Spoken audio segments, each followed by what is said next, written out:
बचपन में जब हम छोटे हुआ करते थे तो एक कविता सुना करते थे कि पगड़ी वाला दाढ़ी वाला खेत जोत कर बोने वाला, यही तो है किसान जो देता हमको धान।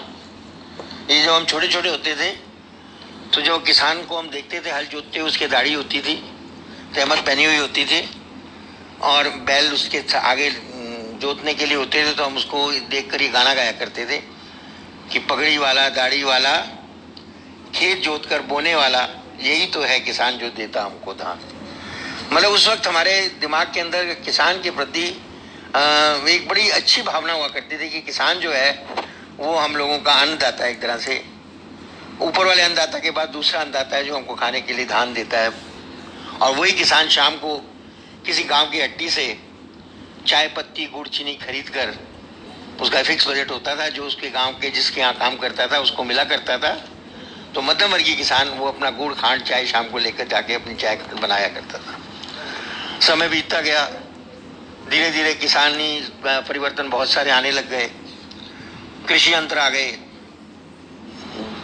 पहले बैल जोता करते थे, खाद खुद की हुआ करती थी, किसान अपनी खुद की खाद से खेतों में डालता था, अपनी बैलगाड़ी में जोत के भरा करता था। और फसल उस वक्त फसल भी बहुत अच्छी हुआ करती थी। नहरें थी जिनमें पानी रेगुलर आया करता था। नहरों की मेंटेनेंस, नहरों की सफाई किसान स्वयं रखता था। गांव के अंदर जगह जगह पर पशुवाड़े बने हुए थे। अगर कोई आवारा पशु आता था तो उसको उस बाड़ों में रखा जाता था। किसान अपने बैलों के प्रति सजग होता था। पशु मेले लगा करते थे उस समय, और किसान के बैल बड़ी अच्छी कीमतों में बिका करते थे। तब इस प्रकार के कोई सांड आम गांव के अंदर नहीं घुमा करते थे जिनको हम भगाते हुए फिरते हैं। किसान अपने बैलों के प्रति, उसके भाव के प्रति, उसको मार्केट में लाने के प्रति चिंतित होता था और उसकी मेंटेनेंस करता था खुद। पशु मेले बंद कर दिए गए, ये मेले लगने बंद हो गए। जो एक रौनक हुआ करती थी इन मेलों की वो खत्म हो गई। किसानी जो है वो जितनी खुशहाल होती थी वो धीरे धीरे बिगड़ती चली गई, पेस्टिसाइड की तरफ बढ़ गई, ऑर्गेनोफॉस्फोरस कंपाउंड की तरफ बढ़ गई, जिससे हम जल्दी खेती के लिए ललायित होने लग गए। आज हम देखें, अगर हम हमारे भारतवर्ष का किसान सबसे ज़्यादा दुखी है, और जितनी हत्याएं और जितना मानसिक दबाव उसके ऊपर आ रहा है, और जिस मानसिक दबाव को के कारण वो हत्याएं कर रहा है, जिसका मूलभूत कारण ये है कि किसान के द्वारा लगाई जाने वाली खाद, बीज और जो स्प्रे है वो बहुत महंगी हो चुकी है, जिसको लगाने के बाद, जिसके अपनी किसानी के लिए दिन रात परिश्रम करने के बाद भी वो उसके अंदर ज़्यादा लाभ नहीं कमा पाता। सर्दी गर्मी इन सभी मौसमों के अंदर किसान भागता है, पर उस क्या होता है, उसको मिलता क्या है? हम लोग उसकी टेलों पर पानी तक नहीं पहुंचा सकते। किसान का पानी उसकी टेलों तक नहीं पहुंचता। उसके अंदर इतनी सिल्ट की किसानों की नहरों में अब आ चुकी है कि जिसकी कोई सफाई नहीं हो रही, जो कि हम आम एक व्यवस्था के द्वारा उसको मेंटेन कर सकते हैं, जिसका शुरू से ध्यान रखा जाए तो इतनी लागत लगती भी नहीं है। नहरें ब्लॉक पड़ी हुई हैं, कभी किसान की लंबी लंबी बंदियां आ रही हैं, नहरों के बेड टूट चुके हैं, कमीशन की भेंट चढ़ गए, बड़े बड़े पुल बांध बनाए जाते हैं, जो बनते तो हैं टूट पहले जाते हैं। तो व्यवस्था कहाँ बिगड़ी हुई है? ये सारा करप्शन कहाँ से चला हुआ है? और इसकी मार किसान क्यों झेल रहा है अकेला? लॉकडाउन हुआ, इतना भयंकर लॉकडाउन हुआ, किसान ने उस लॉकडाउन के अंदर अपने सिर पर, अपने बलबूते पर पूरे लॉकडाउन के अंदर अपनी फसल को काटा, उसको संभाला और बाजार के अंदर उस फसल को लेकर गया। ये हमारा एक किसान ही बुलंद था जिसने अपने हौसले के ऊपर इस 2 साल के बंद पीरियड के अंदर भी वो किसान ने इतनी फसल दी कि आज हमारा देश कम से कम 3-4 वर्षों तक अन्न को खा सकता है। हमें तो उस किसान को पूजनीय बनाना चाहिए था, पर तो हमने अपने किसान को हर जगह जुलूस में, जलसों में, नारेबाजी में उसको उलझा कर रख दिया है। हम अपनी मांगे ही नहीं निश्चित कर पा रहे कि हमको किसान को किस मांग के ऊपर लड़ना है। 1500 मांगे हमारे संगठनों के द्वारा उठा दी जाती हैं, हम किसी एक मांग पे लड़ना ही नहीं चाहते। क्या हम भूमि के अलॉटमेंट के मसले पे चिंतित हैं, जो राजस्थान केनाल के अंदर इस पॉइंट को डाल के बंद कर दिया गया है कि सेकंड अलॉटमेंट जो भूमि किसानों को नहीं की जाएगी। पहली अलॉटमेंट तो हो गई, जो 1969 के योद्धा थे उन्होंने उस अलॉटमेंट को करवा दिया, पर जो अब सेकंड फेज है अलॉटमेंट का, वो उसकी अलॉटमेंट नहीं, वो बिक्री होगी उसकी जमीन की। आप कल्पना कीजिए कि 17,000 रुपये पे 25 बीघा जमीन और 12,500 पे 25 बीघा जमीन, दो दरें निर्धारित थी, पर दी गई, आसान किस्तों पे दी गई। वो आज किसानों की जमीन करोड़ों रुपए की है। और दूसरा फेस सरकार ये क्लियर कट कह चुकी है, उन्होंने उसमें लिख दिया बकायदा कि जो भूमिहीन किसान है उसको अलॉटमेंट बेस पे नहीं दी जाएगी। तो संघर्ष तो करना बाकी, जो मेन मुद्दे का संघर्ष है, हमारे जो नहरें होती थी जिसके ऊपर बड़े बड़े हमारे गांव गरसाना, रावला, चतरगढ़ जैसे पानी के कान बसे, और उन्होंने देश के अंदर इतना अच्छा दान दिया, आज वही मंडियां सूनी पड़ी हैं। क्यों है? कभी जानने की कोशिश की है हमने? आप नहरों की हालत देखिए, नहरों के अंदर इतनी सिल्ट आ चुकी है, इतना पानी राजस्थान कैनाल के अंदर आ चुका है कि 20,000 क्यूसेक की नहर सिर्फ 14,000 क्यूसेक पानी लेती है। कहाँ मोहननगर और कहाँ तक हम पहुँचाएंगे उस नहर को? कब हमारा सपना ये पूरा होगा? कब इससे हमारा किसान वहाँ पे बसेगा और अपनी फसलों से अपने आप को खुशहाल कर पाएगा? कोई कल्पना नहीं है हमारे पास, कोई चिंता ही नहीं है हमें इस विषय के ऊपर, हम सोचने के लिए तैयार ही नहीं है। किसान तंग आकर इसलिए आत्महत्या करने में मजबूर हो गया कि उसके पास कोई विकल्प नहीं है, उसके पास कोई औजार नहीं है, और जो खेती है उसके पास जो उपजाऊ यंत्र हैं वो उसको मिलते भी नहीं है और वो महंगी कीमतों पे दिए जाते हैं। एक स्वामीनाथन के समय में एक रिपोर्ट लिखी गई जिसको विभिन्न संगठनों ने माना कि ये रिपोर्ट बिल्कुल सही है, और भारतीय कम्युनिस्ट पार्टी आज ये कहती है कि इसे ही कृषि की नीति क्यों नहीं बना दिया जाता। जो स्वामीनाथन रिपोर्ट है उसको सरकार कृषि नीति क्यों नहीं बना देती है, जिसके ऊपर कोई असहमति नहीं है। पूरे जितने भी संगठन हैं, जो मैं कह दूं अगर 350 संगठन है कृषियों के, सारे समर्थन करते हैं स्वामीनाथन रिपोर्ट का, तो कीजिए ना उसको, रिपोर्ट को बनाइए ना उसका ही, उसको क्यों नहीं कर देते आप कि वो भारत की कृषि नीति बने। किसानों के न्यूनतम समर्थन मूल्य तय होने चाहिए, सब निश्चित है, इसमें कोई बात नहीं है। हर बार हम इनकलाब जिंदाबाद करते हैं और नारेबाजी करते हैं और सरकार को हर बार ज्ञापन देते हैं और सरकार कान के अंदर तेल डाले बैठी रहती है। 50 बार हमने किसान को दे दिया, किसान के नोटिस दे दिए, 3 महीने से हम इस बात की हड़ताल करें कि सिंगल फेज कनेक्शन दिए जाए, लॉकडाउन पीरियड के समय को माफ किया जाए, सरकार सुनना ही नहीं चाहती। क्यों? ये क्या मानवता नहीं है?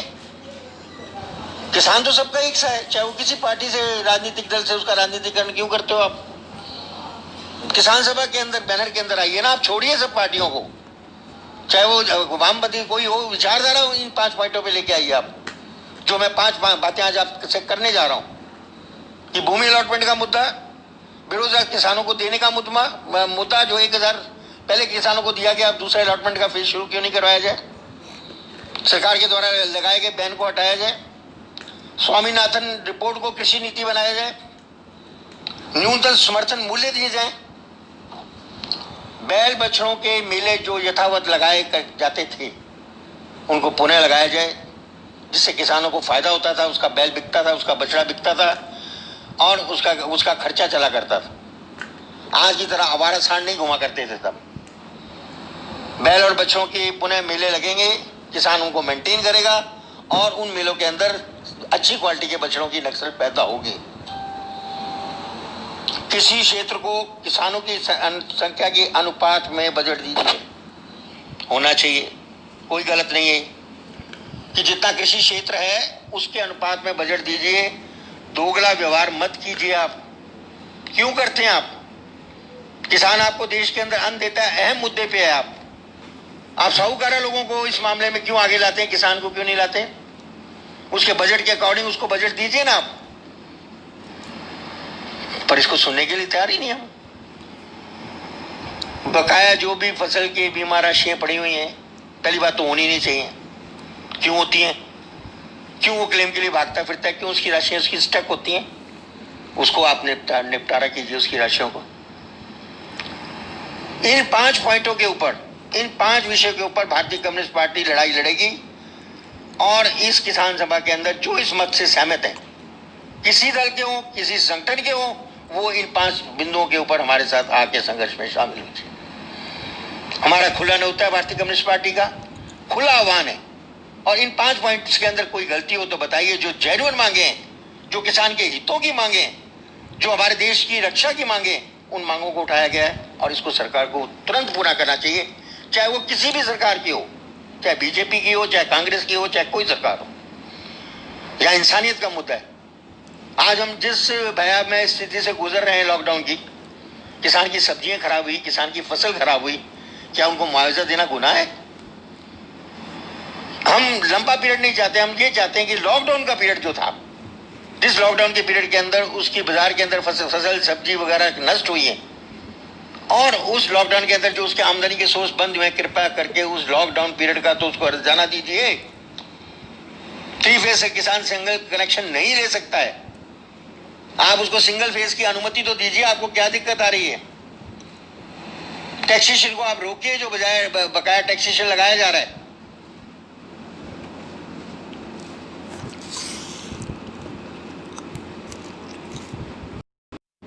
तो बजाय बकाया टैक्सेशन लगाया जा रहा है। मैं आज से 1969 की लड़ाई जो 5 या 6 किसान पुरोधाओं, किसान नेताओं के द्वारा लड़ी गई, और एक तरीके से लड़ी गई जिसमें वो अलग अलग पार्टी के लोग थे। कोई भारतीय कम्युनिस्ट पार्टी का था, कोई सोशलिस्ट विचारधारा का था, कोई सीपीआईएम का था। सबने मिलकर मंच लगाया, धारा 144 तोड़ी, नीलामी रुकवाई और किसानों को 1 लाख किसानों को अलॉटमेंट हुई। उस वक्त एक पैनल बनाया गया था कि किस ढंग से हमको युद्ध लड़ना है, किस ढंग से हमें किसानों को भूमि दिलवानी है। मुद्दा ये नहीं था, मुद्दा पार्टी का मुद्दा नहीं था, उस वक्त मुद्दा था किसानों के हक का, इंसानियत की लड़ाई का। वो 69 की लड़ाई बेटर थी। आज वही 69 की लड़ाई के लिए उसी पैमाने के ऊपर संघर्ष करना पड़ेगा। भारतीय कम्युनिस्ट पार्टी इसके लिए संघर्षरत है और उसी ढंग से इन 5 पॉइंट्स के ऊपर अपना संघर्ष करेगी। आप जनता से मेरी समझ, वामपंथी विचारधारा हो चाहे कोई, उन दलों से अपील है कि इन पॉइंट्स को पढ़िए, इन पे गौर करिए और हमारे साथ संघर्ष में शामिल होइए। और सरकार को भी इस बात को सोचना चाहिए, जो वो किसानों को हक नहीं दे रही, उनको उनका मुआवजा दें, उनका हक दें। आज साथियों, जब हमारे पास में काम करने वाले जो साधन हैं, जो हमें किसान को फीड देते हैं, वो अगर सही नहीं होंगे तो किसान खुशहाल कहाँ से होगा? गंगा नहर की लड़ाई ले लीजिए आप, राजस्थान कैनाल की लड़ाई ले लीजिए आप, सिगरासर एटासर माइनर की लड़ाई ले लीजिए, सभी के अंदर उलझा हुआपन है। इतना ज़्यादा शोर मचा पाकिस्तान पंजाब के लिए, नहरों के अंदर गंदा पानी, केमिकल युक्त पानी, कार्सिनोमेटस पानी आता है और आ रहा है। सभी कोर्ट्स ने उसके खिलाफ मूवमेंट पास कर दिया, उन लोगों के खिलाफ, उन फैक्ट्रियों के खिलाफ, पंजाब के प्रति हवाने के खिलाफ, परंतु हमारी जनता सोई हुई है। कोई एक्शन प्लान नहीं है, कुछ नहीं हुआ। वही लेड वाला पानी आ रहा है, आर्सेनिक वाला, वही कैंसर हो रहा है, और वही आर्सेनिक कंपाउंड जो है वो कैंसर कर रहे हैं, पैंक्रियाटिक कैंसर हो रहा है, लिवर कैंसर हो रहा है। कहां बंद हुआ? हम अपने मकसद में जो हमने लेके फाइट करी थी, जो हमने संघर्ष किए थे, उस संघर्ष में हमने कहां तक उसको विजय पाई? क्या हम उसको बंद करा पाए? आज हमारे जीएलआर ऑपरेटर्स जो हमारे गांव के अंदर लगे हैं, हमारे घरों के अंदर लगे हैं, जिसके अंदर कुत्ते और बिल्लियां और पशु मरे हुए पाए जाते हैं, और हम बात करते हैं पानी की, स्वच्छ पानी की बात, और हम एडमिनिस्ट्रेटिव लोगों से कहते हैं कितना तो खर्चा आता है उसमें जीएलआर ऑपरेटर्स को चलाने में। कल मौसमी बारिशों का प्रकोप हमको घेर लेगा, टाइफाइड, मलेरिया, हैजा इन्हीं सितंबर महीनों के अंदर आते हैं, और जब वो कोविड-19 के साथ आएंगे, डेंगू फीवर जब कोविड-19 के साथ आएगा, तो आप बताइए कितनी भयंकर त्रासदी मचेगी देश के अंदर। जहां हमारी चेतना का सवाल है, या हमारी अवेयरनेस का सवाल है, या हमें अपने मौलिक अधिकारों को समझना होगा, और तब हमें ये संघर्ष करना होगा। मैं आज की इस जो मेरे साथ कॉन्फ्रेंस में शामिल है लोग, उनसे बार बार पुरजोर अपील करूंगा कि कृपया चौंकिए और इन 5 मुद्दों के ऊपर, जो जनहित के मुद्दे हैं, जो किसान के मुद्दे हैं, उस पर एक पैनल होकर अपना युद्ध कीजिए, संघर्षरत होइए, अपनी आवाज को बुलंद कीजिए और सरकार को इस बात के लिए मनाइए, जिस प्रकार से 1969 की लड़ाई के अंदर उन नेताओं ने, उन पुरोधाओं ने, उस समय की जनता ने अपनी मांगों को मनवाया।